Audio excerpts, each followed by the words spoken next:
चलिए देखिए, अभी हम लोग क्या देख लिए कि किसी का क्या नामकरण कैसे लिखेंगे या उसका क्या रासायनिक सूत्र कैसे लिखेंगे। अब देखिए जैसे क्या है, इसमें एकल बंधन है या द्विबंधन है या त्रिबंधन है, कैसे देखेंगे। तो वैसे सिंपली हम लोग जानते हैं कि कार्बन की परमाणु संख्या कितना होता है, 6 होता है। इलेक्ट्रॉनिक विन्यास निकालेंगे तो 2 और 4 होगा, 2 और 4 होगा, यानी बारीक कक्षा में कितना इलेक्ट्रॉन, 4। बारीक कक्षा में 4 इलेक्ट्रॉन। तो ये हमारा क्या है, कार्बन जो है ये केवल और केवल क्या है, 4 को ही बंधन बना सकता है, केवल और केवल 4 को ही बंधन। तो जैसे मान लो हमारा कार्बन है, क्या है ये कार्बन है, अगर इसमें क्या हम लोग 4 तरफ से क्या जोड़ेंगे, इसको चारों तरफ क्या दिए, एकल बंधन। या मान लो हम लोग ऐसे भी कर सकते हैं, इधर द्विबंधन दे दिए, इधर भी द्विबंधन दे दिए। या मान लो इधर त्रिबंधन दिए, इधर क्या है एकल बंधन दिए।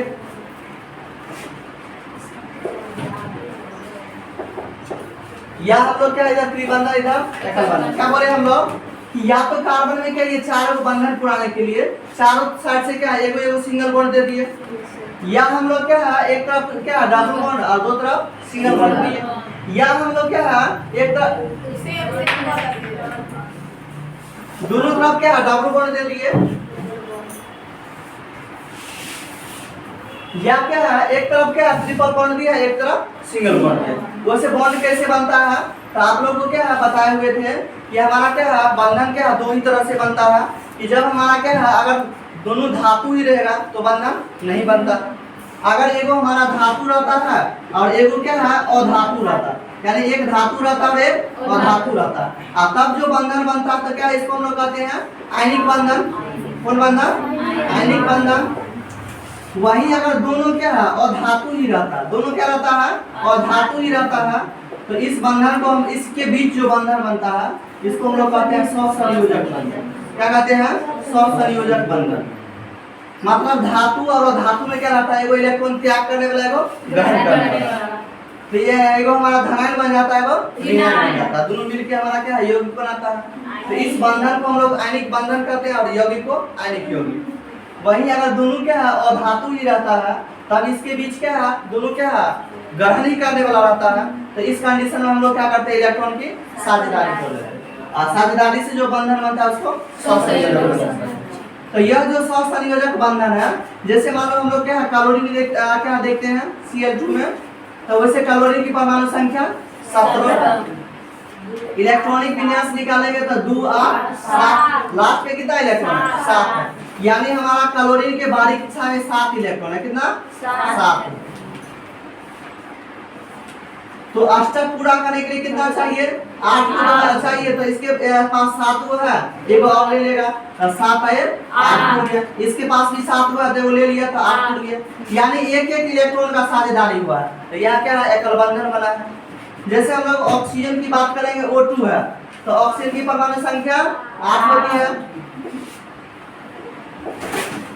इलेक्ट्रॉनिक विन्यास निकालते हैं तो 2 6 नहीं, तो हमारा क्या है ऑक्सीजन के बारीक कक्षा में कितना इलेक्ट्रॉन होता है 6 होता है। तो ये हमारा क्या है दूगो इलेक्ट्रॉन लेगा तब इसका अष्टक पूरा होगा, यानी दूगो इलेक्ट्रॉन का साझेदारी हुआ है तो द्विबंधन बनता है। वही अगर मान लो हम लोग बात करेंगे नाइट्रोजन की, वैसे बहुत सारे होगा, नाइट्रोजन की परमाणु संख्या 7 होता है, तो इलेक्ट्रॉनिक विन्यास निकालेंगे तो 2 5 होगा। तो हमारा क्या है बारीक कक्षा में 5 इलेक्ट्रॉन है, नाइट्रोजन के बारीक कक्षा में 5 इलेक्ट्रॉन है। तो अष्टक पूरा करने के लिए 5 3 चाहिए तब आपको देगा, तो ये 3 को इसे लिया, ये भी अपना 3 को लिया, यानी दोनों 3 का साझेदारी किया है, तो क्या बन गया त्रिबंधन बन गया। क्या बन गया त्रिबंधन बन गया। तो हमारा क्या है ये एकल बंधन मतलब क्या है एगो एक इलेक्ट्रॉन का एक इलेक्ट्रॉन मतलब क्या है एक जोड़ी इलेक्ट्रॉन या एक पेयर इलेक्ट्रॉन मतलब क्या है या 2 इलेक्ट्रॉन। एकल बंधन का बनता है जब इलेक्ट्रॉन की संख्या, जब इलेक्ट्रॉन का साझेदारी कितना इलेक्ट्रॉन का होता है 2 इलेक्ट्रॉन का। 2 को हम लोग क्या कहते हैं एक जोड़ा भी कहते हैं, 2 इलेक्ट्रॉन को एक जोड़ा इलेक्ट्रॉन भी। तो इस कंडीशन में क्या है एकल बंधन बनता है जब क्या 2 इलेक्ट्रॉन का साझेदारी होता है, मतलब क्या 2 मतलब 4, तो अब क्या द्विबंधन बनता है, वही 3 इलेक्ट्रॉन का साझेदारी होता है तो त्रिबंधन। तो यही हम लोग देख रहे थे।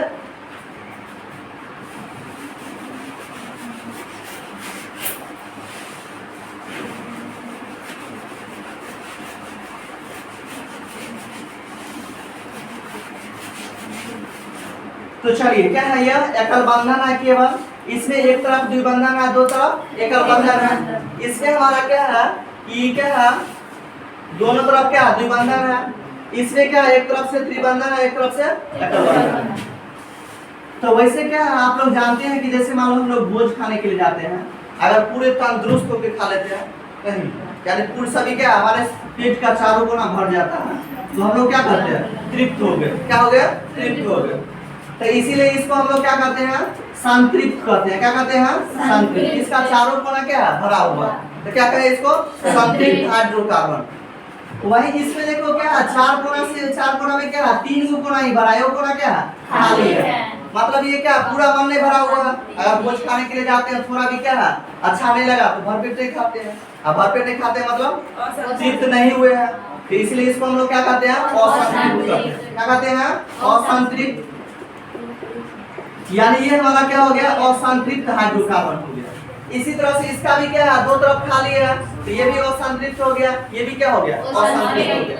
मतलब क्या है कि अगर केवल ये क्या है, कार्बन चारों तरफ एकल बंधन से जुड़ा हुआ तो संतृप्त। अगर क्या है इधर क्या है, अगर एक तरफ खाली है मतलब एक तरफ द्विबंधन है और दो तरफ एकल बंधन है, तो ये असंतृप्त है, ये भी असंतृप्त है और ये भी असंतृप्त। इसमें देखो क्या है, ये जो एकल बंधन यानी कार्बन और कार्बन के बीच, कार्बन और कार्बन के बीच अगर एकल बंधन बनता है, क्या बनता है, एकल बंधन, तो इसके बीच के जो क्या बंध लंबाई होती है, बॉन्ड लेंथ, क्या होता है, बॉन्ड लेंथ, बंध दूरी, क्या बोले, कार्बन और कार्बन के बीच, कार्बन और कार्बन के बीच अगर एकल बंधन रहेगा, क्या रहेगा, एकल बंधन, तो इसके बीच जो क्या हमारा बंध दूरी होता है, बॉन्ड लेंथ, ये हमारा होता है 1.54 एंगस्ट्रॉम। क्या होता है, जब कार्बन और कार्बन के बीच क्या एकल बंधन होते हैं तो बंध दूरी यानी बॉन्ड लेंथ कितना होता है, 1.54 एंगस्ट्रॉम।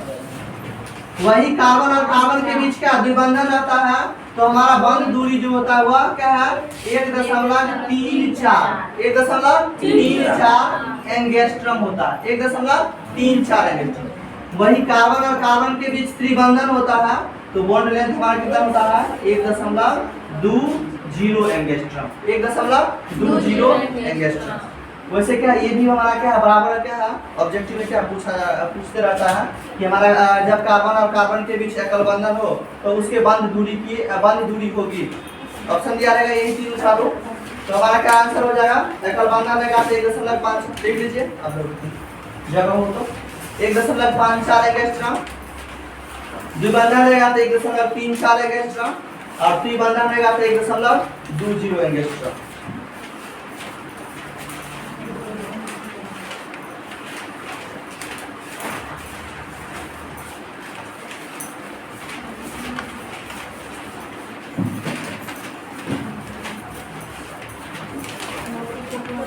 ऑर्गेनिक पे लिख लीजिए,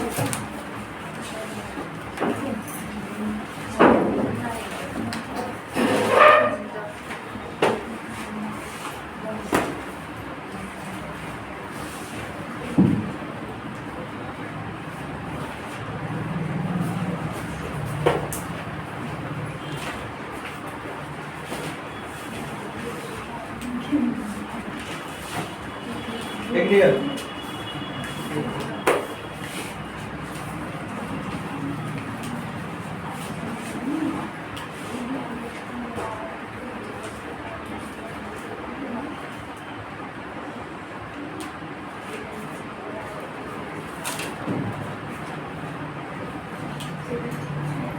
वैसे अब क्या है, सबसे ज्यादा क्या दिक्कत रहता है हमारा कि इसके संरचना सूत्र क्या लिखने में, तो वही हम लोग बात करेंगे, ये संरचना सूत्र आखिर किस तरह से लिखा जाता है। बहुत ही क्या आसान है, बस क्या 2-3 मिनट क्या थोड़ा कंसंट्रेट होके क्या देखना है।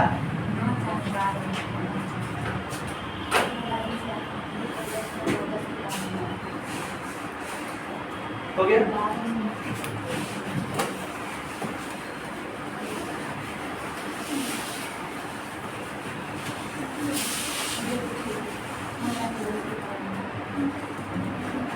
ये तो आप लोग समझ गए। इसके बाद क्या है, और ध्यान रखिएगा आप लोग कि जैसे क्या है एकल बंधन केवल और केवल क्या है, कार्बन और कार्बन के बीच केवल एकल बंधन है, कार्बन और कार्बन के बीच केवल एकल बंधन रहेगा।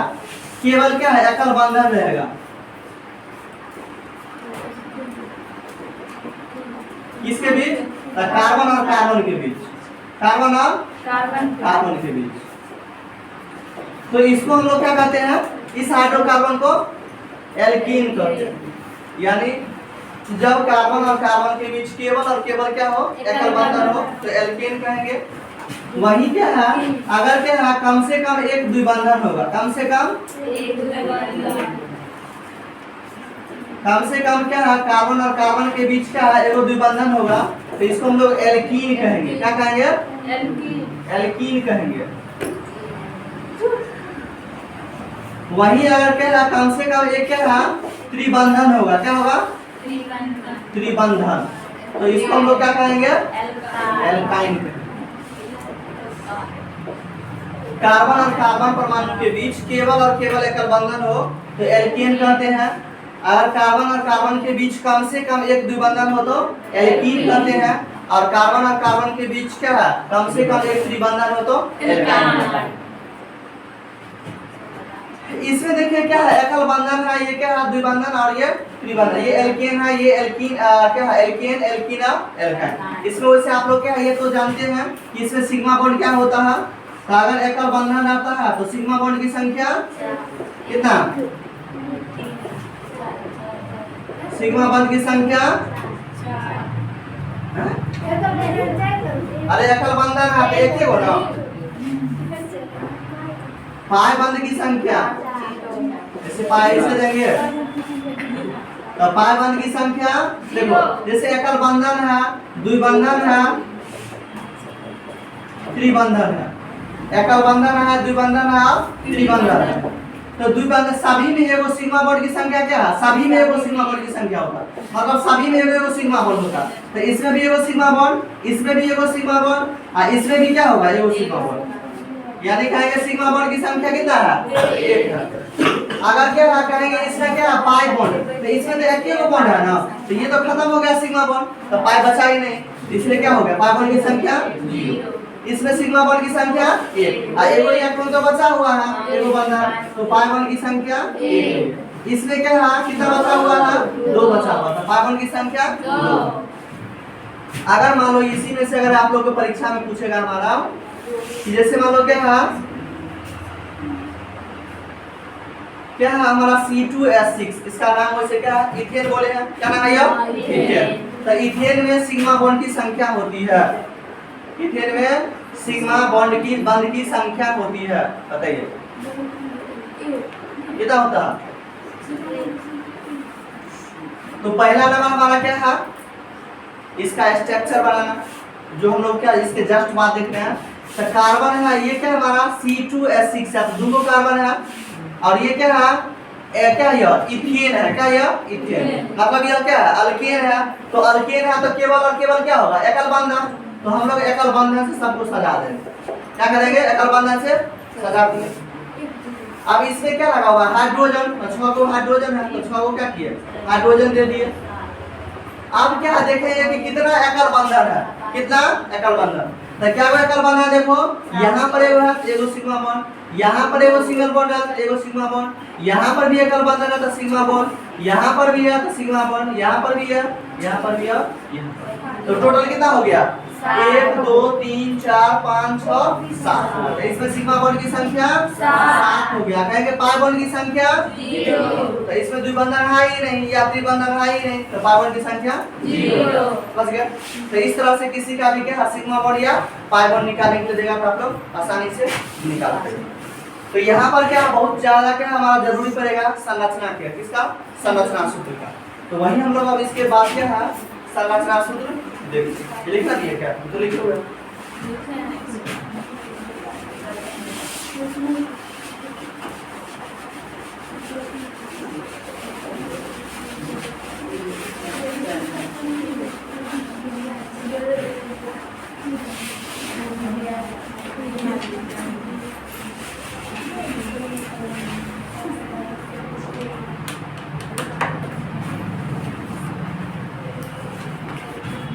चलिए यहाँ देखते हैं क्या बोले। कहेंगे हम लोग क्या है इथेन का इसका इथेन का संरचना सूत्र लिखे या प्रोपेन का लिखिए या क्या पेंटाइन का लिखिए या हेक्सान का लिखिए किसी का भी। तो जैसे मान लो हम लोग कहते हैं कि ब्यूटेन का क्या हमारा संरचना सूत्र लिखिए, ब्यूटेन का संरचना कैसे बनाएंगे ये परीक्षा में पूछता। तो ब्यूटेन है क्या ये ब्यूटेन, तो ब्यूटेन पहले इसका फार्मूला हम लोग लिख लेंगे। क्या करेंगे पहला काम फार्मूला लिखना। तो फार्मूला कैसे लिखते हैं ये तो हम लोग क्या पिछले क्लास में देखे हैं कि हमारा क्या है कि लास्ट से क्या जब ये क्या कहेंगे फार्मूला लिखिए ब्यूटेन का, तो पहले दिमाग में आना चाहिए हमारा हाइड्रोकार्बन। हाइड्रोकार्बन है तो कार्बन हाइड्रोजन लिख देंगे नहीं, लास्ट से हमारा क्या है ये तीन को छांट लेंगे और बच क्या गया ब्यूट। तो ब्यूट हमारा कितना नंबर है 4 नंबर पर, तो ये 4 दे दिए। और ये क्या है हमारा ये एन फैमिली का है, तो एन फैमिली का रीति रिवाज है दुगुना से ज्यादा, तो हमारा C4 H10 दे दिए। अब इसका क्या है ये पहला काम कर लिए सूत्र लिख लिए। अब इसका संरचना बढ़ाएंगे तो हमारा क्या है ये क्या है एल्केन फैमिली का, किसका एल्केन। और हम लोग जानते हैं कि एल्केन में केवल और केवल क्या है एकल बंधन होगा, कार्बन में कार्बन और कार्बन के बीच केवल और केवल एकल बंधन। तो 4 गो कार्बन है तो 4 गो कार्बन क्या हम लोग लिख लेते हैं और चारों में एकल बंधन क्या किए लगा दिए। और सभी में क्या हम लोग हाइड्रोजन अपना लगा दिए। तो हाइड्रोजन कितना सा हो गया हाइड्रोजन 10 फुट गया। जैसे मान लो हम लोग कहेंगे कि पेंटाइन का फार्मूला लिखिए, किसका पेंटाइन का। तो पहला काम क्या कर रहा है हम लोग का कि जब ये क्या पेंटाइन कहेंगे तो संरचना बनाने के लिए तो पहले फार्मूला लिखेंगे। अब फार्मूला लिखने के लिए पहले हमारा क्या दिमाग में आना चाहिए ये हाइड्रोकार्बन है, क्या है ये हाइड्रोकार्बन। ये चारों हमारा क्या हाइड्रोकार्बन है, यानी इसमें केवल और केवल हाइड्रोजन और कार्बन ही है। इससे अगर क्या इसमें और कुछ जोड़ देंगे तो उसको हम लोग कहेंगे हाइड्रोकार्बन के व्युत्पन्न यौगिक, हाइड्रोकार्बन के व्युत्पन्न। तो अभी हम लोग हाइड्रोकार्बन की बात कर रहे हैं। तो पहले फार्मूला लिखते हैं तो लास्ट से 3 को छांट दिए, पेंट बचा तो पेंट होता है 5 नंबर में, तो 5 दे दिए। ये आयन फैमिली का दुगुना से 2 8 दे दिए, 10 10 में से 2 गया था। चलिए अब फार्मूला लिखते हैं। ये क्या पेंटाइन है एल्काइन फैमिली का, तो एल्काइन में क्या होता है द्विबंधन त्रिबंधन या एकल बंधन त्रिबंधन होता है। तो हम लोग क्या करेंगे इसमें त्रिबंधन देंगे। तो चलिए 5 को कार्बन लिख दिए पहले। अब कहीं पर क्या है वो त्रिबंधन दे दीजिए जहाँ परीक्षा हो दे दिए। तो बंधन कितना होना चाहिए 4 ही होना चाहिए, 4 से ज्यादा नहीं होना चाहिए। यहाँ 3 है यहाँ क्या 4 हो गया और यहाँ दे देंगे तो 5 हो जाएगा, गलत हो जाएगा। तो 4 ही पुराएंगे, चाहे यहाँ दे चाहे यहाँ दे चाहे यहाँ दे कहीं भी ले सकते हैं। तो 4 पुर गया। इस कार्बन में क्या पहले यहाँ पुराएंगे तो 3 है 4, इसमें तो कहीं नहीं दे सकते हैं। इसमें 1 पूरा है, 1 2 2 1 3 फिर 4। इस कार्बन में तो 1 इधर है 1 ये है, तो 2 हो गया 3 हो गया और 4 हो गया। इसमें 1 है 2 3 और ये 4 हो गया। अब सब में क्या करेंगे हाइड्रोजन लगा दिए। तो इस तरह से हम लोग किसी का भी क्या है संरचना सूत्र क्या करेंगे लिख देंगे। इस तरह से किसी का क्या संरचना